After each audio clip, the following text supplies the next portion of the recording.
perfectly. In a real-life situation, I am chaotic good. I make weird, crazy choices sometimes, but I'm basically a decent human being. That's kind of...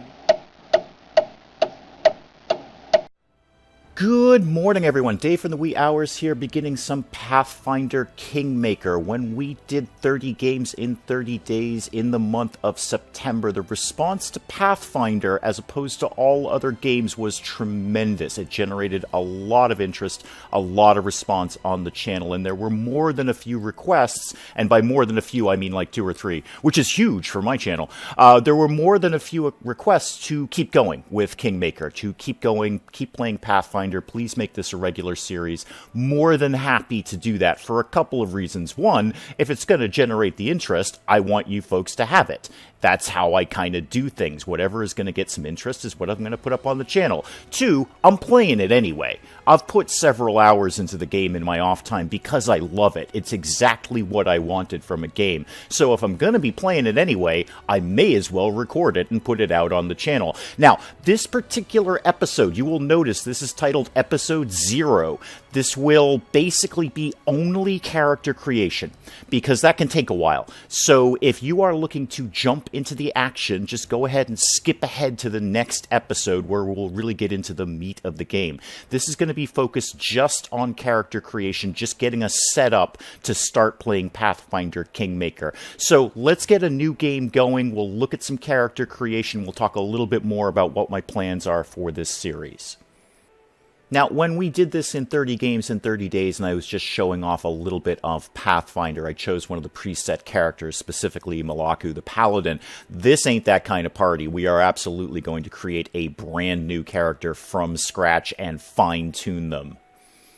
Now, I have some very clear ideas about the shape of the character, how the character is going to flesh out as we go through character creation. So I really just need to find a character portrait that matches that character, and that definitely ain't it. The only disappointment I've had with Pathfinder Kingmaker so far is there's actually not a lot of character portraits. It's very, very limited character portraits, which is mildly disappointing in the sense that I have an idea of who this person is, and I just need to find the picture that matches them, but there's actually not a lot to select from. I've kind of got an eye on this guy, and I've kind of got an eye on this guy. Both of them kind of reflect the character that I have in mind. There are a couple of others. This guy's just got way too much armor. It's not that kind of character. And this guy doesn't have enough armor. It's not that kind of character either. So kind of winnowing it down, this guy's just a little older looking than I would like, but that may play to the character. We may be able to do something with that.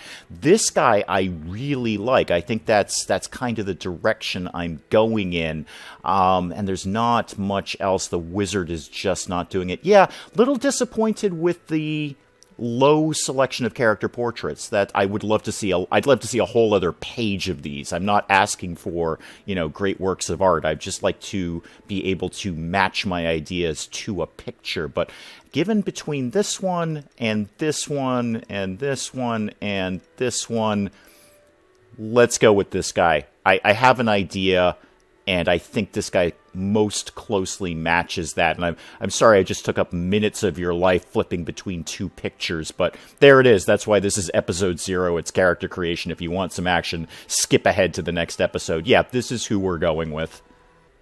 Now, let's see if we can get this guy to a little more closely match his portrait. That's a little bit better right there. Let's spin him around. Yeah, he's got the little ponytail thing going on, and he's got a little bit of scraggle going on. That was good. Oh, yeah, back it up. No, beard 2, beard 3... Yeah, beard 2, there we go. A little bit scraggly, but not a full beard. I like that. And hair color, let's see if we can get that. No, it's not purple. It's definitely not purple, and it ain't that gray. There we go. All right, that's probably about as close as I'm going to get to match the character portrait. Good enough. Now, choosing a race. Well, human will get +2 to 1 ability score at creation. That's just flat out good stuff there. I always tend to skew towards half-elf. That's a pattern of mine in role-playing games because they tend to be very versatile. Now, we can't really see his ears, but we could assume there might be some elven ears in that character portrait. What are we going to get out of that? Keen senses, +2 racial bonus on perception checks. That does actually kind of play to the character I have in mind. Elven immunities, now that's always good. Immune to sleep and +2 racial saving throw against enchantment spells and effects. And adaptability, plus a bonus feat at first level. Skill focus as a bonus feat. That's not bad at all. I also wanted to look at the Aasimar. Aasimar, I'm not sure how to pronounce that. I'm sure somebody will correct me in the comments, because basically the character I've got in mind, I always generally play some sort of rogue-like character when I'm doing role-playing. That's generally the way my mind skews, is little sneaky, maybe not a front-line combatant, but can hold his own in a sword fight, but mostly a little sneaky, a little lockpicky, a little stab-in-the-backy. But I'd also like to see if we can get some magic use. I'd like to see if we can get some spell casting out of this character, too. I'm kind of just going right back towards human, but Aasimar, well, it's going to give me some spell casting right there. So Aasimar's humans with a significant amount of celestial or other good outsider blood in their ancestry. While not always benevolent, and I'm not going to be, well, I basically will be. We'll come back to that. Aasimars are more inclined towards acts of kindness rather than evil. Well, now you've kind of messed with his skin tone too. Can we get back to normal? Actually, a little bit darker. No. There we go. Yeah, if he's going to have godling blood in his veins, he should have a slightly offset skin tone, I think. I think Aasimar, because that will give me some spell casting. And what else am I going to get? Heritage. Most Aasimars do not know exactly where the celestial powers come from, and the similar qualities of many such celestially touched beings hint at a relatively indistinct or all-encompassingly yada yada yada. Okay. Light Halo. Possess the ability to manifest halos. They can create a light centered on their head at will, +2 circumstance bonus on saving throws against becoming blinded or dazzled. That's good. And resistance, oh yeah, see, there we go. Acid resistance +5, cold resistance +5, and electricity resistance +5. That's just flat out better defense. I think we're going in this direction. This guy's going to have a little godling blood in his vein. Let's see what that breaks down to. So choosing a class next, there's a lot that I can rule out immediately. Definitely not a barbarian. I'm not feeling cleric. It's not a terrible class. I just don't know if it's right for the person that I have in mind. Not a fighter. Definitely not a frontline kind of guy. And not a straight-up spellcaster. So we're not going wizard, sorcerer. I wanted to obviously look at the rogue path and look at the subclasses of that, because they have Eldritch Scoundrel, students of arcane magic, legerdemain, and stealth. Eldritch Scoundrels are a rare breed of adventurer, most commonly found seeking lost and valuable arcane writings in the ruins of fallen empires. That really sounds like the person that I've got in mind. Little sneaky, little lockpicky, little stab in the backy, but also with some spell casting, and I kind of like the feel of that. Now, what else? I kind of wanted to look at Magus too, or Magus, however you choose to pronounce it. They spend much of their time traveling the world, learning whatever martial or arcane secrets that they can find. So not dissimilar to the Eldritch Scoundrel. A little bit of swordplay, a little bit of spell casting, and I kind of wanted to look at Sword Saint. Spends his life focusing his training and meditation into a rapturous perfection of the use of a single weapon, which is usually, but not always, a sword. Channeling his arcane might through it in a dizzying and deadly dance beyond the abilities of even the greatest of mundane warriors. Now, Eldritch Archer is excellent. However, I played a whole lot of games with an Eldritch Archer, and I'm just sick of it. It's a fantastic class, it really is, or a subclass as it will, but I've played more than a couple of role-playing games as an Eldritch Archer, and I'm just kind of bored with that. Let's go back to Rogue, because I think Eldritch Scoundrel is exactly where I want to go with this. Yeah, a little bit of stab in the back, a little bit of spellcasting. I think this is our guy right here.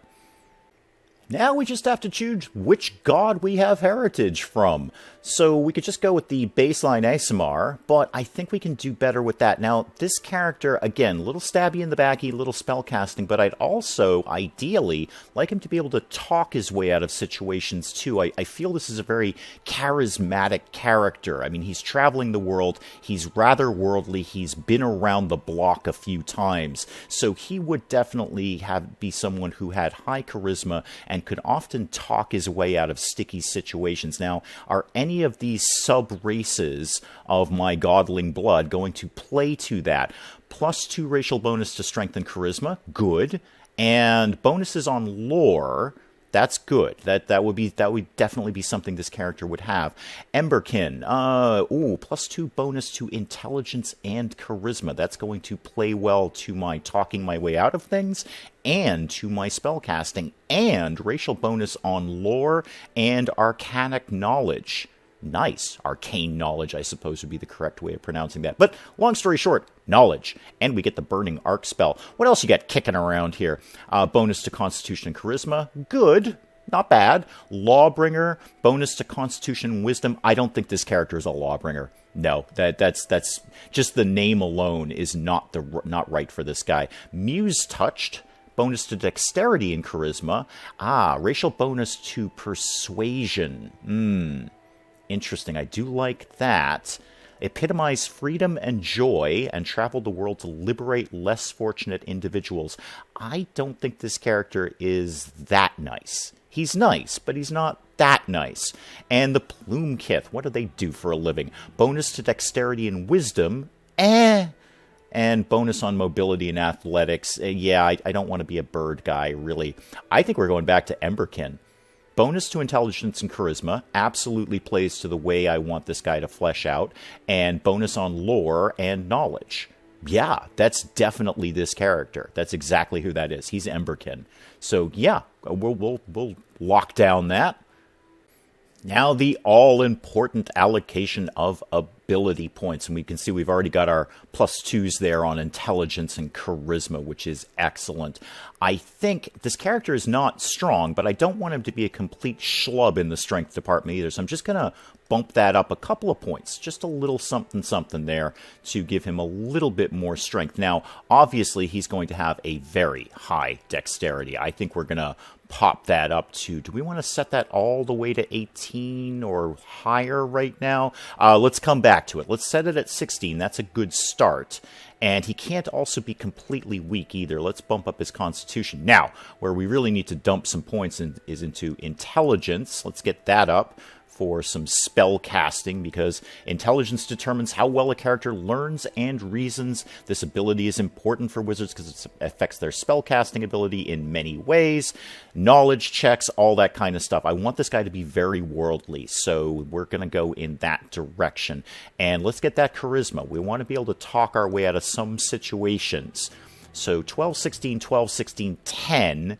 Yeah, he's not necessarily wise. He's intelligent, but sometimes he makes weird decisions and he's complicated. He's me. He's all right. Let's just call it like it is. This is me. Sometimes I do things that don't make a whole lot of sense. So his wisdom can just stay a flat 10. He's not a complete moron when it comes to making choices, but he doesn't make choices that other people understand. How about that?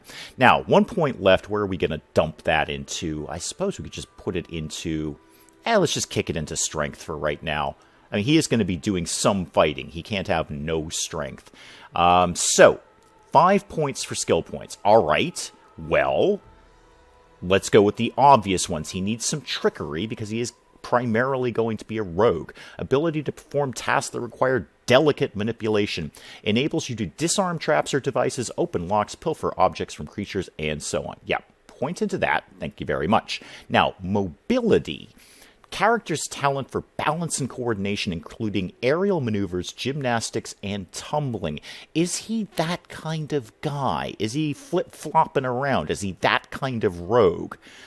I gotta say no. I mean, I don't want him to have no mobility. Obviously, we have some gameplay mechanics we have to think of. I don't want him getting just hit because he can't move around. So enables you to move near opponents without provoking attacks of opportunity. Now that is really good because he is going to be stealthy. He's going to be stealthy, and he's going to be moving around the combat area a lot. So attacks of opportunity, if he's frontline and he needs to move to the back line, if I had something that would help against attacks of opportunity where, my opponents will effectively get a free hit because I'm moving, ooh, that is pretty good. All right, we'll think about that. Definitely want him to have knowledge arcana and knowledge world. Again, I'm not setting this up to be, the most powerful character. I'm really setting this up from a role-playing perspective as to how I see this guy being in the world. Now, I'd love to put some into lore as well, because that's definitely him. He's very worldly. He's been around. Oh, persuasion, though. Character's ability to manipulate other people through negotiation, deceit, or intimidation. Enables you to change others' attitudes, create diversions, gather information, intimidate, and lie. You know what? That's him all day. That's him all day long. It's not going to be a powerful character, but he's going to know a lot of stuff. Now, do I want use magic device right now? Probably not. Let's put this into something that will actually make sense. I mean, stealth is obvious, but he's already pretty stealthy as it is. So athletics or mobility? Athletics, a character's physical ability in such things as leaping, scaling walls, and swimming. Oh, or mobility. I think, well, what else is stealth going to give me besides stealth? Slip past foes, strike from an unseen position, hiding and moving silently. I want to put a point into this, but knowing the first few hours of the game, it's not going to come up right now. So I'm going to instead put it into mobility because, we do have to survive some combat. So let's put that point into mobility. All right, am I liking where I am right now? I wish I had about 20 more points I could put into skills, but I don't. So perception. I'm not putting anything into perception. And trap finding is, I'm taking it out. I'm taking it out of mobility. I'm putting it into perception. I think perception is more handy. Character's acuity, which enables them to notice fine details, see danger coming, tell when people are lying or otherwise behaving suspiciously. That's definitely this kind of guy. Perception skill enables you to read secret messages, get hunches, notice creatures and details, search locations, sense motives, and so on. Yeah, I think that's exactly who this is. All right, I think I'm broadly good with where we've got our points stuck. So yeah, let's move on.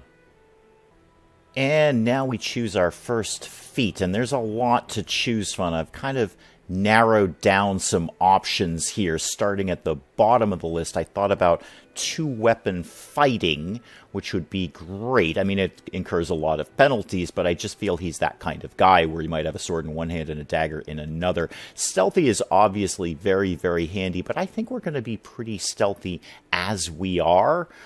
Persuasive, I definitely thought about. +2 bonus on all persuasion and perception skill checks, which is fantastic. Lightning reflexes, also very good. +2 bonus to all reflex saving throws. But I really, at the end of the day, I don't want to go through each and every one of these feats. I narrowed it down to Arcane Strike. So spending a swift action each round, you can imbue your weapons with a fraction of your power. I kind of feel that plays to his godling ancestry. For 1 round, your weapons deal +1 damage and are treated as magic for the purpose of overcoming damage reduction. And for every 5 levels, it goes up by +1. I think that's the one right there. It's going to be Arcane Strike. He's going to put a little bit of his godling power into his weapon and get a little bit of a magic weapon for a bit. So I think that's good. Next, and we've got some spells to choose. And again, I don't want to go down each and every one of them, but I have kind of narrowed them down a little bit. And a brief note on going through each and every one of them and mechanics and whatnot, just while I happen to be thinking about it. Here's how this run is going to go.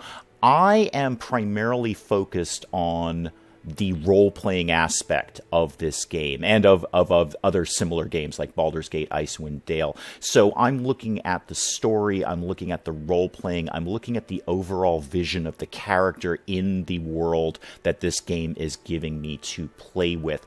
I will be doing a lot less with explaining mechanics because Lord knows if you spent 3 seconds on Wee Hours, ain't nobody tuning into the Wee Hours for competent gameplay. So I often skip mechanics or forget about mechanics where I'm more concerned with the overall feel of the game. If you are looking for someone who will go deep into the mechanics of Pathfinder Kingmaker and knows them intimately, I would really encourage you to go check out my fellow Granite Accident member, Gremdavel. And I've left a link to his channel down below. He's also playing Kingmaker, and he is deep into the mechanics. He really gets the science of Pathfinder Kingmaker. So I would encourage you to go check that out if you really want deep explanations on mechanics of this. If you're looking for more of a story, lore, vision thing, then this is going to be the play for you. So back to spells. An unusual first choice is going to be Enlarge Person.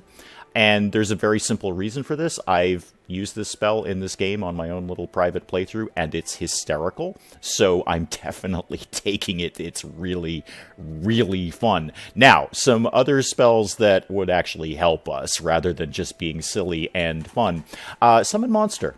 It's never going to be bad to have an extra companion at the drop of a hat. Even though it'll be a low-level extra planar dog, it'll be something. It'll be someone who can soak up a little bit of damage here.